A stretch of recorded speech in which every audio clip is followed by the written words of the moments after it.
बिस्मिल्लाहिर्रहमानिर्रहीम। अस्सलामुअलैकुम वरहमतुल्लाहि वबरकातुहू। जी मेरे भाई, ये पहले चैप्टर इन्वेंट्री वैल्यूएशन का क्वेश्चन नंबर 4, ये आइटम 23 में एक डिफरेंट स्टाइल से क्वेश्चन आया। बहुत सारे बच्चों को ये सवाल समझ ही नहीं लगा, जिसकी वजह से इसके जो आई कैप के रिमार्क्स हैं वो कुछ अच्छे नहीं हैं। अगर आप देखो कि क्वेश्चन के अंदर लिखा हुआ है कि आपने क्लोजिंग स्टॉक फाइंड करना है रॉ मटेरियल का, और cost of raw material used find करना है after taking into account the above adjustment. इसका मतलब है ऊपर जो एडजस्टमेंट गिवन है आपने उनको एडजस्ट करके रॉ मटेरियल फाइंड करना है यूज्ड भी, और रॉ मटेरियल का क्लोजिंग स्टॉक जो है वो भी। अगर हम यहाँ पर सवाल देखें तो सितारा enterprises is engaged in manufacturing various products that are supplied to retailers and large beauty parlors. SE cost accounting records. Cost accounting record का पता है किसे कहते हैं? जो फैक्ट्री के अंदर अकाउंट्स बन रहे हैं वहां से हमें एक डाटा रिसीव हुआ जिसमें लिखा हुआ है कि हमारे पास ओपनिंग स्टॉक दिया हुआ है, क्लोजिंग स्टॉक परचेज गिवन है, क्लोजिंग स्टॉक दिया हुआ है, ये इन केजी में है, और 1 केजी की कीमत भी बता दी 100 रुपए, और इसको 100 रुपए को इस परचेज से मल्टीप्लाई करके उसने टोटल परचेजेस की वैल्यू बता दिया। इसी तरह बी स्टॉक सी के बारे में, डी के बारे में, ई के बारे में, एफ के बारे में ये हमें स्टॉक दे दिया और ये बता दिया कि ये आपके टोटल परचेजेस है। किस फॉर्म में दिया हुआ है? केजी फॉर्म में, रुपीज में नहीं है। एडिशनल इंफॉर्मेशन में कहता है कि आप जो मेथड इस्तेमाल कर रहे हो वो FIFO मेथड है परपेचुअल अकाउंटिंग इन्वेंट्री में। अब होता ये है, नेक्स्ट अगर हम एक वैल्यू पढ़ ले, the opening inventory and closing inventory of raw material as per journal ledger. Opening stock आपको दे दिया और क्लोजिंग स्टॉक भी दे दिया, और ये आपको परचेजेस का डाटा भी दे दिया। अगर हम नॉर्मल बताएं तो opening stock plus purchases minus closing stock, ये हमारे पास आ जाता है raw material used, raw material consumed या रॉ मटेरियल यूज्ड। ये तो उसने बता दिया हमें, और जो क्लोजिंग इन्वेंट्री हमसे पूछना चाह रहा है वो भी बता दी। इसका मतलब ये हुआ कि हमें हमसे जो वो पूछना चाह रहा है वो तो उसने खुद ही बता दिया, 15.7 मिलियन। और अगर हम कॉस्ट ऑफ सेल फाइंड करें या कॉस्ट ऑफ कंज्यूम्ड फाइंड करें तो वो कितना आ जाएगा? ओपनिंग स्टॉक है मेरे पास 10.25 मिलियन प्लस परचेज होगी 54.25 माइनस क्लोजिंग हो गया 15.7। तो अगर मैं देखूं कि cost of raw material consumed है वो कितनी आ गई, तो वो 48.8 मिलियन।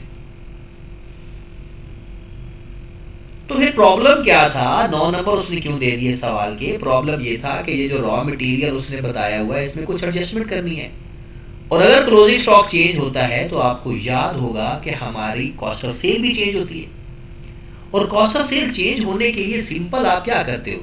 याद रखें, अगर आपका क्लोजिंग स्टॉक बढ़ रहा है ना तो क्लोजिंग स्टॉक डेबिट होगा और कॉस्ट ऑफ सेल क्रेडिट हो जाएगी, कॉस्ट ऑफ सेल क्रेडिट हो जाएगी। और अगर आपका क्लोजिंग स्टॉक कम हो रहा है तो स्टॉक क्रेडिट हो जाएगा, कॉस्ट ऑफ सेल डेबिट हो जाएगी। क्योंकि आपको पता है कि कॉस्ट ऑफ सेल और क्लोजिंग स्टॉक का इनवर्स रिलेशन होता है, प्रॉफिट के साथ डायरेक्ट, और क्लोजिंग स्टॉक का हमारे प्रॉफिट के साथ डायरेक्ट रिलेशन होता है। क्लोजिंग स्टॉक बढ़े तो प्रॉफिट बढ़ जाता है, क्लोजिंग स्टॉक कम हो तो प्रॉफिट कम हो जाता है, और क्लोजिंग स्टॉक का कॉस्ट ऑफ सेल के साथ इनवर्स रिलेशन होता है। ये फार्मूले से भी पता चल रहा है हमें कि क्योंकि opening stock plus purchase minus closing stock होता है, ज्यादा माइनस होगा तो कॉस्ट ऑफ सेल कम हो जाएगी, कम माइनस होगा तो कॉस्ट ऑफ सेल बढ़ जाएगी। तो ये सवाल बहुत सिंपल और सादा सा था, सिर्फ एडजस्टमेंट कुछ करनी थी। तो ये सवाल हो जाना था। तो अब वो एडजस्टमेंट देखते हैं। हाँ जी, एडजस्टमेंट की तरफ आ जाए। पहली एडजस्टमेंट, पहली तो बात वो बता रहा है कि जनाब any adjustment in the value of inventory due to NRV या shortage charge to SPL, profit and loss. मतलब ये एक और अच्छी खबर उसने दे दी। मतलब नॉर्मली इन चीज़ों को ना कॉस्ट ऑफ सेल को चार्ज करते हैं, ये जो चीज़ें लिखी हुई है, लेकिन वो कह रहे हैं कि जनाब कॉस्ट ऑफ सेल को आपने चार्ज नहीं करना, आपने चार्ज करना है एसपीएल को।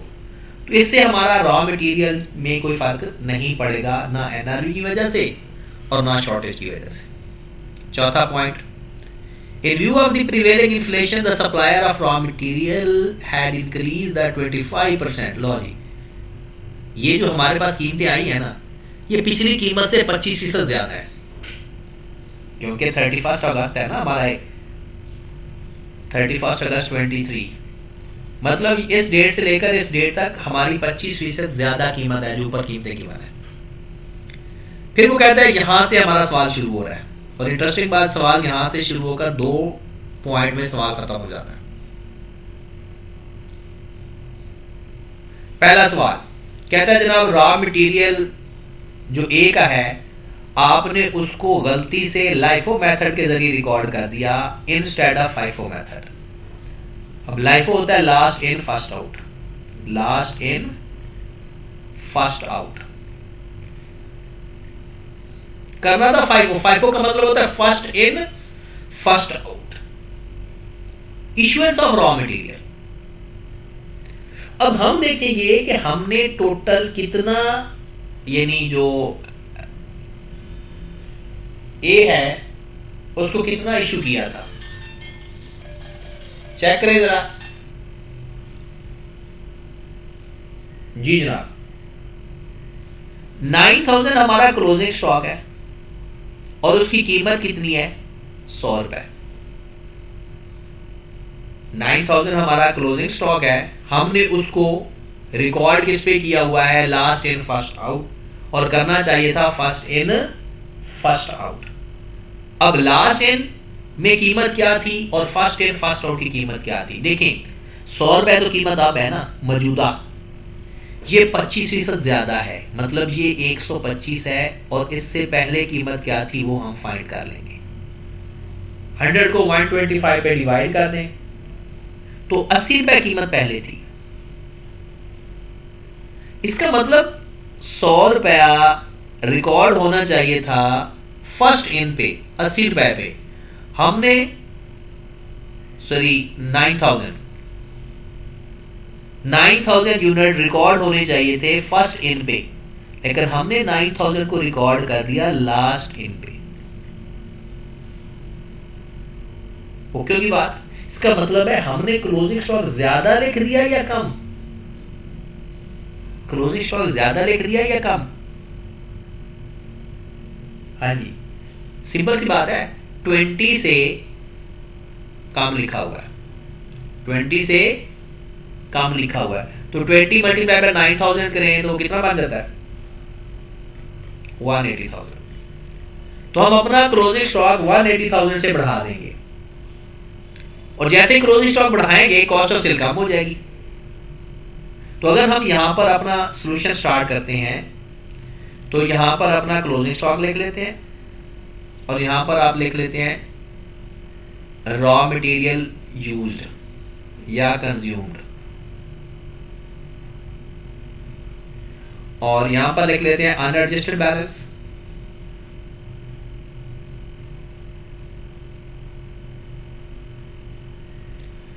अनएडजस्टेड क्लोजिंग स्टॉक कितना गिवन है, 15.5 मिलियन, और हमने रॉ मटेरियल यूज कितना फाइंड किया, 4.8 मिलियन। इन 1000 में कर लो या ऐसे कर लो, 1000 में कर लेते हैं, बार बार इतने जीरो नहीं लिखने पड़ेंगे, रुपीज इन 1000। ओके की बात। अब जो रॉ मटेरियल हमने गलत लिखा था, मटेरियल ए जो हमने अंडरस्टेट कर दिया था,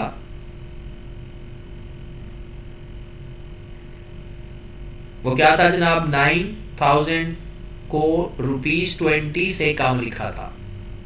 आप पूरा लिख देते हैं 180,000। और अगर क्लोजिंग स्टॉक बढ़ेगा तो कॉस्ट ऑफ सेल कम होगी। ये सिंपल सा रूल है। अगले पॉइंट में देखिएगा जरा, ऊपर से कीमतें आपने देखनी है। वो कहते हैं the issuance of 2000 kg of raw material B. Issuance का मतलब क्या होता है कि हमने इतना रॉ मटेरियल इशू किया प्रोडक्शन के लिए, was erroneously recorded as issuance of 3000 of raw material C। लो जनाब, 2000 kg आपने इशू किया था प्रोडक्शन के लिए। इशू का मतलब समझे, सेल है दिमाग में, फिलहाल यही समझे। तो आपको स्टॉक अपना रॉ मटेरियल बी कम करना चाहिए था। आपने सी को 3000 kg से कम कर दिया। इसका मतलब है अब रॉ मटेरियल कम करना था वो माइनस कर दें और सी के स्टॉक के अंदर जाकर प्लस कर दें, क्योंकि जो स्टॉक कम करना था तो रॉ मटेरियल बी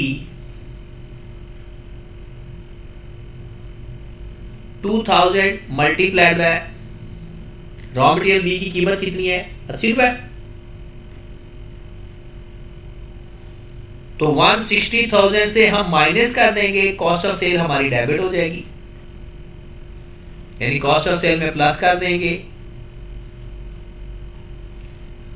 और रॉ मटेरियल जो सी है, ये बी, रॉ मटेरियल जो सी है उसको वापस ऐड बैक कर देंगे 3000 kg, और उसकी अपनी कीमत कितनी है, ये ऊपर डाटा सारा कीमत का बताया हुआ है, ये वाला सारा ये कीमत बताई हुई है। ठीक होगी बात। यहां से आपने देखकर उसकी कीमत लेनी है, सवाल अपने सामने रखें। तो कितनी कीमत है, 70 रुपीज। तो 210,000 ये ऐड बैक हो जाएगा और कॉस्ट ऑफ सेल कम हो जाएगी। Got it. नेक्स्ट है जनाब, ये हो गया पॉइंट नंबर 5 हमारा कंप्लीट हो गया। A physical stock check at quarter end has identified as the following. कहता है 800 kg रॉ मटेरियल का शॉर्ट है। इसकी नॉर्मल एंट्री होती है cost of sale to stock, लेकिन आई कैप ने मना कर दिया है कि भाई साहब आपने यहां पर देखें कि कोई शॉर्टेज होगी तो आपने ये इस पॉइंट के अंदर, या एनआरबी का मसला आएगा, आपने कॉस्ट ऑफ सेल नहीं एसपीएल लिखना है। तो इसका मतलब है ये रॉ मटेरियल को कोई इफेक्ट नहीं करेगा, ये तो एसपीएल में चला जाएगा, लेकिन क्लोजिंग स्टॉक तो कम होगा ना हमारा। शॉर्टेज 800 यूनिट की शॉर्टेज है, मल्टीप्लाइड बाय एक यूनिट कितने का, डी 50 का, 40,000 से हमारा स्टॉक कम हो जाएगा, लेकिन इसमें कॉस्ट ऑफ सेल ज्यादा नहीं करेंगे, क्योंकि उसने खुद मना किया है शॉर्टेज और एनआरबी का मसला एसपीएल में चार्ज करना है। Got it. ये खुद उसने कहा है, वरना ये लाजमी इधर होता, ये भी लाजमी होना था। नेक्स्ट आ जाए,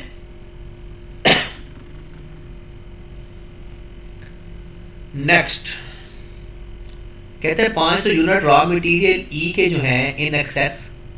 कहता है पता चला कि 200 यूनिट गलती से सप्लायर ने भेजे हुए हैं, वो तो हमारे हैं ही नहीं, इनको तो इग्नोर कर देंगे।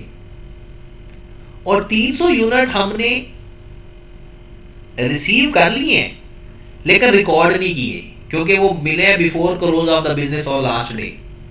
मतलब 300 यूनिट हमारे ही हैं, 300 यूनिट हमारे ही हैं। वो कहता है whereas the 300 units was not recorded as they were delivered, deliver कर दिए।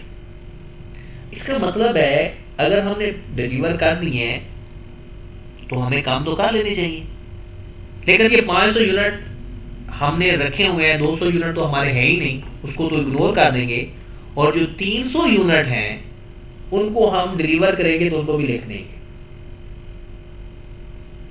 मतलब ये तो हमें रिसीव हुए हैं, सॉरी डिलीवर हुए, रिसीव हुए हैं। तो raw material E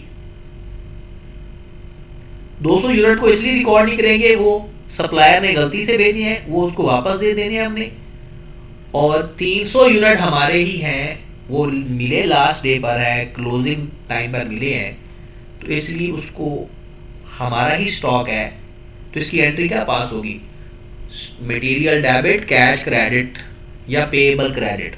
cost of sale में नहीं ये असरअंदाज होगा, क्योंकि कॉस्ट ऑफ सेल में वो असरअंदाज होता है जो क्लोजिंग स्टॉक में अंदर पड़ा हो। ये तो वो स्टॉक है जो परचेज किया है, अभी तक रिकॉर्ड नहीं किया हुआ। क्योंकि बात फिर उसके बाद वो कहता है जनाब लास्ट और क्वेश्चन हमारा कंप्लीट, कहता है 400 यूनिट एफ के डैमेज हो गए और उसकी रिपेयर कॉस्ट 3000 आ गई है, और हमने उसको बेचना कितने का है, 8000 का। तो हम पहले इसकी एनआरवी फाइंड करेंगे, यहां पर कर लें रॉ मटेरियल एफ। जी आपको पता है ये आपने तो वर्किंग में करना है, मैं आपको यहाँ पर थोड़ी सी छोटी सी वर्किंग करवा के बता देता हूँ। यहाँ पर ही देखिए होता क्या है कि हम कॉस्ट लेते हैं, उसकी एनआरवी लेते हैं और lower of cost and NRV पे लिख देते हैं अपना क्लोजिंग स्टॉक। जो यूनिट हमारे डैमेज हुए हैं वो है 400 यूनिट, और डी की कॉस्ट कितनी है पता है, डी एक यूनिट कितने का है, 30 रुपए का, 12,000 उसकी कॉस्ट है, 12,000 उसकी कॉस्ट है, और उसकी एनआरवी कितनी है, वो कहता है कि 8,000 का बिक जाएगा 3,000 के खर्चे के बाद। तो 3,000 माइनस कर देंगे तो एनआरवी कितनी आ गई, 5,000। तो हमने अपना स्टॉक किस पे लिखना है, 5,000 पे। किस पे लिखना है, ओके की बात। फिर 3,000 क्योंकि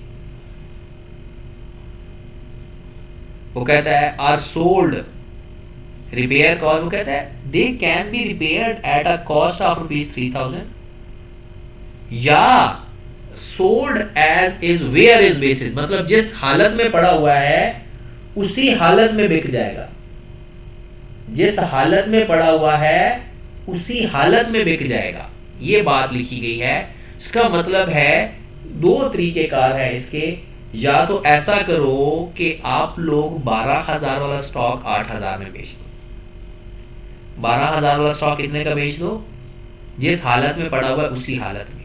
तो इसका मतलब है यहां पर हमें या फिर उसका 3,000 रिपेयर करके बेचो। अब क्योंकि दे can be repaired at a cost of ₹3,000। इसमें अगर देखें ये जो आपको बताया कि ये दोबारा एक दफा स्टेटमेंट पढ़े, ये एनआरवी नहीं है माजरत, ये जो लिखा हो ना, और कहता है कि या तो आप ऐसा करो कि 8,000 का एज इट इज बेच दो, as is where is basis, मतलब जैसे पढ़ो वैसे बेच दो, या ऐसा कर लो कि उसके ऊपर 3,000 खर्चा कर लो, वो सही करवा दो। इसका मतलब ये हुआ कि अगर हम इसको रीस्टेट करते हैं कि अगर हम एज इट इज बेचते हैं तो वो कितने का बिक जाएगा, 4,000 का हमें फायदा दे सकता है, या तो उसके ऊपर 3,000 का खर्चा कर लें। 4,000 कैसे दे सकता है, 12,000 उसकी कॉस्ट है और 8,000 उसकी एनआरवी है, 4,000 उसकी कॉस्ट है, 8,000 उसकी एनआरवी है, क्योंकि उसने एज इट इज बेचना है। इसका मतलब है अगर इस केसेस में अगर राइट डाउन करेंगे तो कितने से राइट डाउन करना पड़ेगा, 4,000 से, यानी अपना नुकसान कितना करना पड़ेगा, 4,000 का। या वो कहते हैं 3,000 इसके ऊपर कॉस्ट लगा के इसको सही करवा दो। तो हमें क्या करना चाहिए, क्या हमें 4,000 का अपनी इन्वेंट्री को राइट डाउन करना चाहिए या 3,000 का खर्चा बर्दाश्त कर लेना चाहिए। तो ऑब्वियसली जो हमारे फायदे में है हम वो देखेंगे, तो 3,000 पैसे हम अपना खर्चा कर लेंगे, जिसका मतलब यह है कि एफ की वजह से जो हमारे स्टॉक में मसला आ सकता है वो 3,000 से 4,000 भी राइट डाउन कर सकते हैं, वो 3,000 भी, जो दोनों में से कम होगा उस पर राइट डाउन कर देंगे। और ये भी वो कहते हैं एनआरवी की वजह से भी कोई मसला आता है ना, तो वो आपने एसपीएल को चार्ज करना है, कॉस्ट ऑफ सेल को चार्ज नहीं करना। दोबारा एक बात सुन लें इसकी, देखें आपका नॉर्मल जो एनआरवी का तरीका होता है ना फाइंड करने का, 12,000 कॉस्ट है, 8,000 सेल वैल्यू है एनआरवी, तो आपका जो 4,000 का आ जाता एनआरवी लॉस, या तो आप एनआरवी लॉस 4,000 बर्दाश्त कर लें या फिर 3,000 का रिपेयर एक्सपेंस कर लें। इसका मतलब है आप में से जो लोअर होगा उसी को हम बर्दाश्त करेंगे। तो ये 3,000 से हम अपने स्टॉक की एडजस्टमेंट कर देंगे। 3,000 से मुराद है 3 से, क्योंकि आप 1000 में ले रहे हैं। लो जनाब, आपका सवाल हो गया। अब इसको करें प्लस माइनस जरा। तो ये आपके पास एडजस्टेड क्लोजिंग स्टॉक आ जाएगा और ये एडजस्टेड आ जाएगा cost of raw material consumed. ये कितना आ रहा है 15,899 और ये कितना आ जाएगा 48,570। लो जनाब, ये 9 मार्क्स का लास्ट टाइम क्वेश्चन आया था और बहुत ही छोटा और आसान सा सवाल था। ठीक है जनाब, ओके जी, अल्लाह हाफिज़।